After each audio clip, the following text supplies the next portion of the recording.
What's up, everybody? Charlie B back in the building. Did you miss me? Now, listen. Oh, you thought Megan and the boys? What?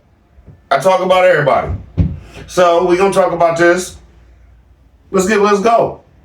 And I know y'all probably looked at it like, ooh, Charlie B, you done messed up. No, I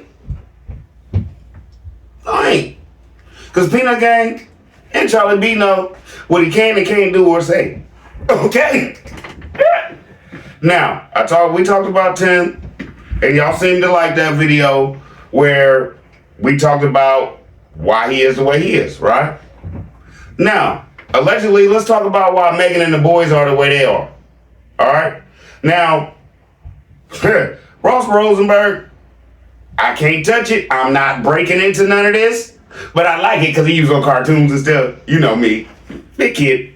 You know what I'm saying? So, whole thing with this one is I'm going to let this brother go. And Megan, another thing, because I know you watch the shows too when you got time and Tim leaves and stuff, allegedly, probably. Now, at the end there is help. You can download something. This brother will walk you through your husband. Okay? So, now, hope y'all didn't mistake it wrong when I said, or Megan and the boys, SLDD. I'm not saying they are. I'm asking y'all what y'all think. Because Charlie B do his research. Hit like, comment, and subscribe. Because this is going to be a good one. Let's go, man.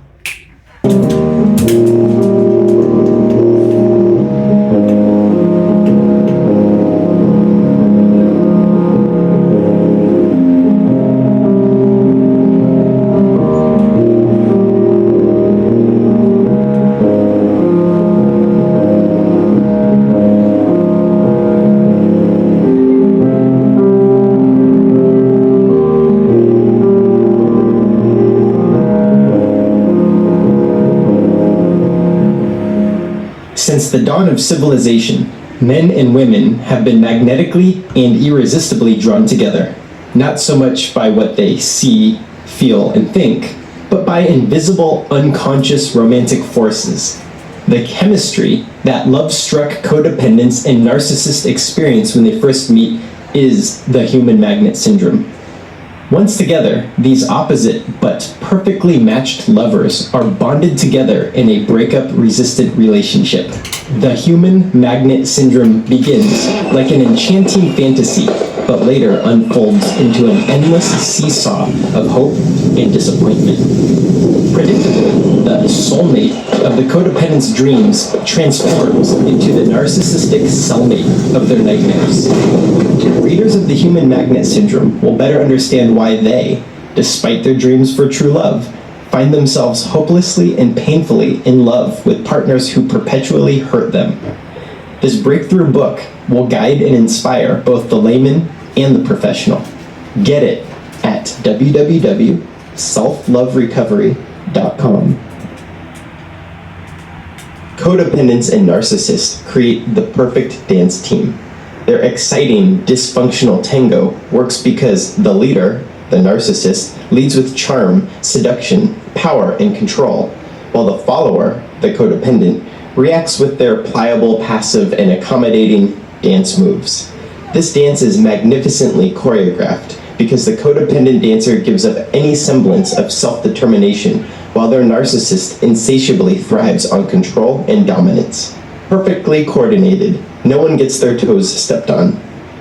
Codependents give of themselves much more than their selfish and self-centered dance partners. They trick themselves into being proud of their well-practiced and perfectly executed dancing abilities. Despite their delusion of happiness, the dance ends up with them feeling unappreciated, used, and sometimes discarded.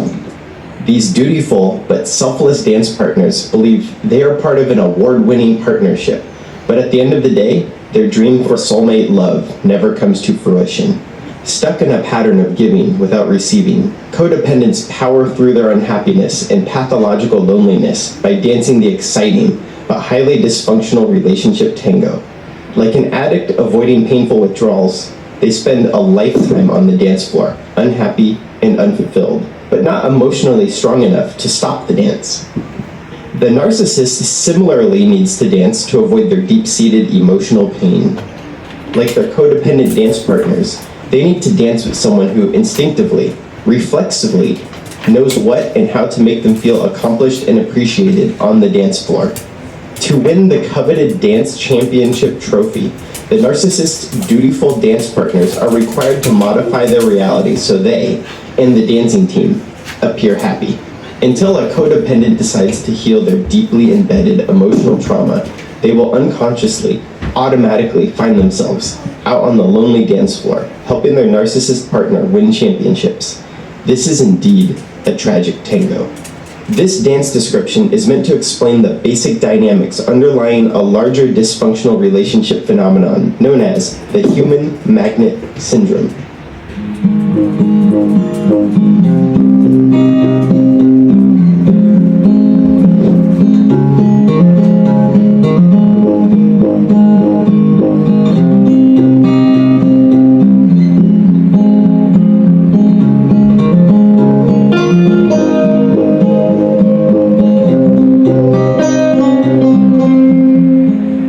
What's the problem?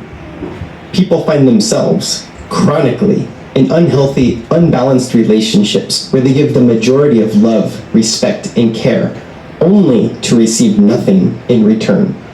Despite the pain, they stay in this unhappy, toxic dance. Why? Because they're afraid of feeling the intense shame and pathological loneliness that would arise if they left. What is it? Often, this has been called codependency. However, a more appropriate phrase is self-love deficit disorder, or SLDD. Why? As you can see on this SLDD diagram, codependency is a mere symptom of not loving oneself. Codependency is not what needs to be treated. Rather, the root cause needs to be addressed. It all begins with attachment trauma, the root cause. This often occurs when a child is raised by a narcissistic parent who does not allow them to feel loved, respected, cared for, and safe. Love is merely conditional and judgmental. This trauma is then responsible for causing core shame. Core shame is a distorted belief of being fundamentally bad or flawed. Such toxic shame reduces a person to feeling only good when they take care of others, while ignoring themselves. Loving someone, while being invisible, creates pathological loneliness, deep, bone-aching emotional pain. This is the excruciating SLDD addiction withdrawal pain that reduces one to feeling invisible, worthless, and unlovable. The pain of it is simply unbearable. Hence, the person with SLDD is uniquely prone to SLDD addiction, which is the desperate need of a relationship that will make the lonely pain go away. The pathologically narcissistic romantic interest becomes their drug of choice, which never remedies their loneliness and lifelong pursuit of love, respect, and caring. Like other addictions, the attraction to narcissists begins with euphoria and excitement, but predictably ends with regret and shame. This attachment traumatized, shame-based, pathologically lonely, narcissist-addicted person behaves with self-love deficit disorder, the selfless, compulsive caretaker who habitually attempts to control others into loving them. Therefore, the problem was never the SLDD, but everything that lies beneath it. The pyramid demonstrates why someone with SLDD does not respond to traditional psychotherapy, as the problem that is treated is not the actual cause of the disorder. This invisible and treatment-resistant addiction cannot be remedied unless its underlying causes are addressed and solved. In other words, by understanding that SLDD is just a bunch of symptoms of much more complicated and fundamental psychological problems, the problem can never be solved. There is, however, a cure for self-love deficit disorder. You may have guessed it. The cure is the achievement of self-love abundance. This is the exact opposite of each of the SLDD pyramid's levels, such as demonstrated in the self-love abundance pyramid. First, the root of the problem is addressed. Attachment trauma resolution occurs when a person in psychotherapy safely explores their repressed or hidden childhood trauma. By bringing their long-forgotten hurt child experience forward, showing it the light of day, they are able to accept the sad reality of their childhood, let it go, and integrate it into their conscious mind. Such allows them to realize core self-love, a realistic, optimistic, and self-affirming definition of self, which is based on what is naturally and fundamentally good about a person. This leads to existential peace, the polar opposite of pathological loneliness. For the first time, the newly self-loving person feels comfortable in their own skin. Free from shame and loneliness, this person can then find and demand mutuality and reciprocity in all of their relationships. The new relationship rules require self-love, self-respect, and self-care, which engenders the same in others. The culmination of these achievements results in self-love, the serenity and acceptance of one's place in the world. Being perfect despite one's problems is the foundation for future loving relationships with self and with others. With these two pyramids, a person can intuitively visualize their self-love deficit disorder.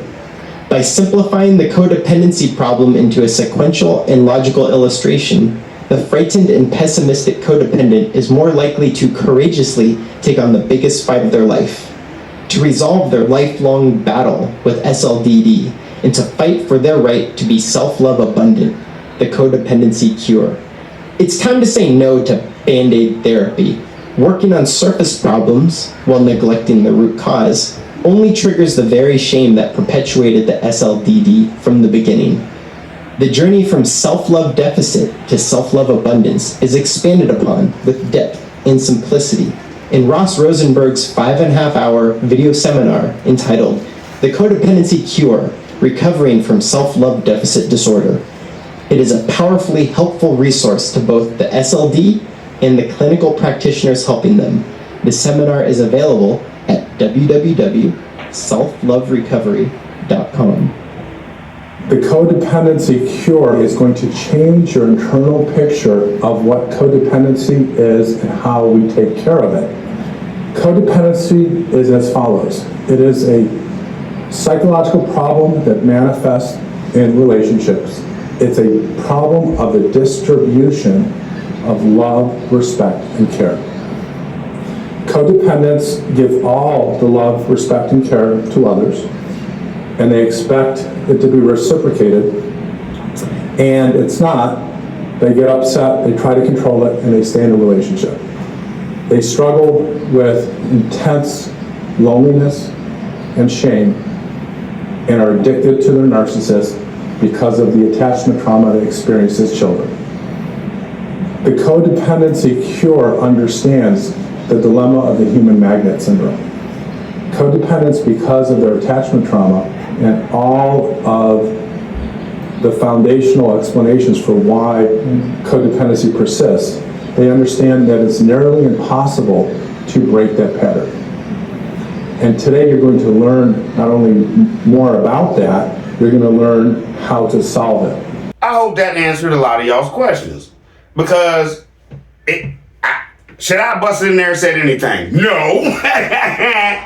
No. I think everything is understandable now. Everybody has to look up to this man allegedly and make him feel like he is higher than what they are, whether they got to put themselves down or not. Y'all come in here, talk about the boys look miserable, the boys look sad, Megan looks like she's depressed, Megan looks like she's down, Megan's hair is falling off, Megan's hair is breaking out. That's stress. Right? It's taking a lot out of them to put a lot into him. Hope y'all enjoyed this one. Charlie be out. I love y'all. Y'all be easy. Like that one?